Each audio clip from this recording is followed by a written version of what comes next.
Assalamualaikum warahmatullahi wabarakatuh. Perkenalkan, nama saya Sanasti Marwah. Saya dari Prodi Biologi Fakultas Sains dan Teknologi Universitas Islam Negeri Araniri, Banda Aceh. Sini saya akan menjawab pertanyaan, yaitu untuk memenuhi tugas mata kuliah Ekologi Perairan dengan dosen pembimbing Bapak Ilham Julfahmi, MSI.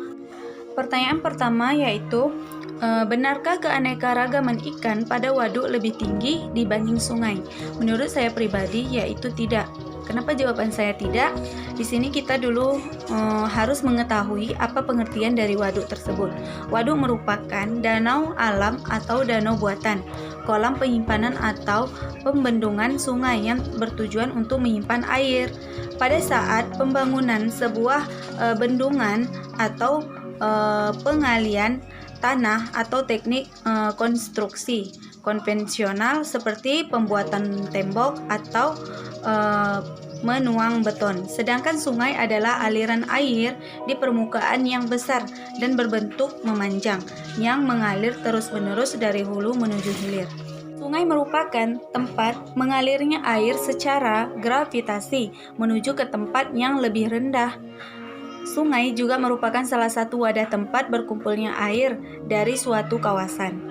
Adapun keanekaragaman ikan yang dibudidayakan di waduk seperti ikan nila, ikan gurami, ikan gabus, ikan mujair, ikan lele, dan lain-lainnya. Sedangkan keanekaragaman jenis ikan pada air sungai yaitu belut, ikan lele, ikan mas, ikan mujair, dan ikan lainnya.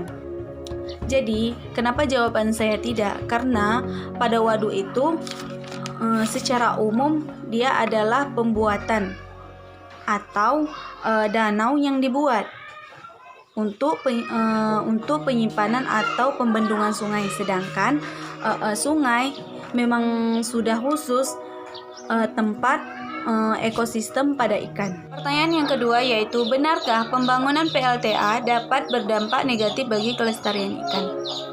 Jadi jawabannya menurut saya adalah tergantung berbasis apa PLTA yang dipakai.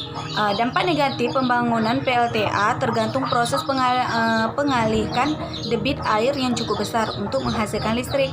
Hal inilah yang dapat mengubah ekosistem sungai secara drastis dan bisa mengakibatkan ikan punah. Kemudian sebaliknya, jika pembangunan pembangkitan listrik berbasis mikrohidro dan tidak menghancurkan, itu tidak akan berdampak negatif bagi ekosistem air. Adapun dampak positif yang dihasilkan dari PLTA mikrohidro ini, yang pertama yaitu menjadi energi alternatif untuk menghasilkan listrik bukan dari bahan bakar fosil. Yang kedua yaitu mengurangi kerusakan lingkungan karena tidak memakai bahan bakar fosil. Yang ketiga yaitu menjadi tempat untuk ternak ikan. Selanjutnya yaitu saya akan menjawab pertanyaan yang ketiga. PLTA penting, kelestarian ikan juga penting. Bagaimana jalan tengahnya? Jadi jalan tengah yang harus kita ambil yaitu penggunaan PLTA yaitu berbasis mikrohidro, karena pada penggunaan ini PLTA tidak merusak ekosistem air dan pembangkitan listrik mikrohidro dinilai lebih ramah terhadap lingkungan. Selanjutnya yaitu pertanyaan yang keempat. Pembangunan keramba jaring apung di waduk lebih banyak mudaratnya, benarkah? Adapun jawabannya yaitu dilihat dari dampak penggunaan yang telah berlangsung sejak tahun 2005, KJA ini memiliki pengaruh pada beberapa aspek kehidupan.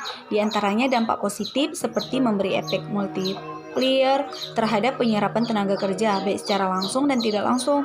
Kemudian berhubung jumlah penduduk di tahun 2030 semakin meningkat, budidaya perikanan menjadi alternatif lahan pekerjaan bagi penduduk produktif yang menjadi bonus demografi Indonesia.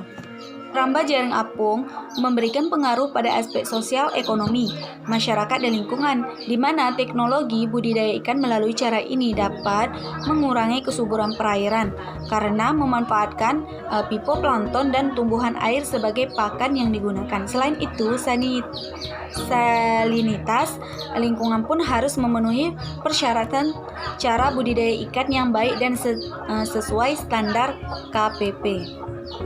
Meskipun teknologi budidaya ikan air tawar memberikan keuntungan bagi peningkatan perikanan nasional, cara KJA justru juga memicu pro kontra dampak pelaksanaannya. Di satu sisi, adanya KJA pada beberapa waduk di Indonesia menguntungkan lantaran produksi ikan menjadi tinggi. Di sisi lain, berdasarkan hasil kajian kondisi kualitas air di waduk tersebut berpengaruh kepada kualitas ikan. Sekian penjelasan jawaban dari saya. Jika masih banyak kekurangan saya mohon maaf. Saya akhiri. Assalamualaikum warahmatullahi wabarakatuh.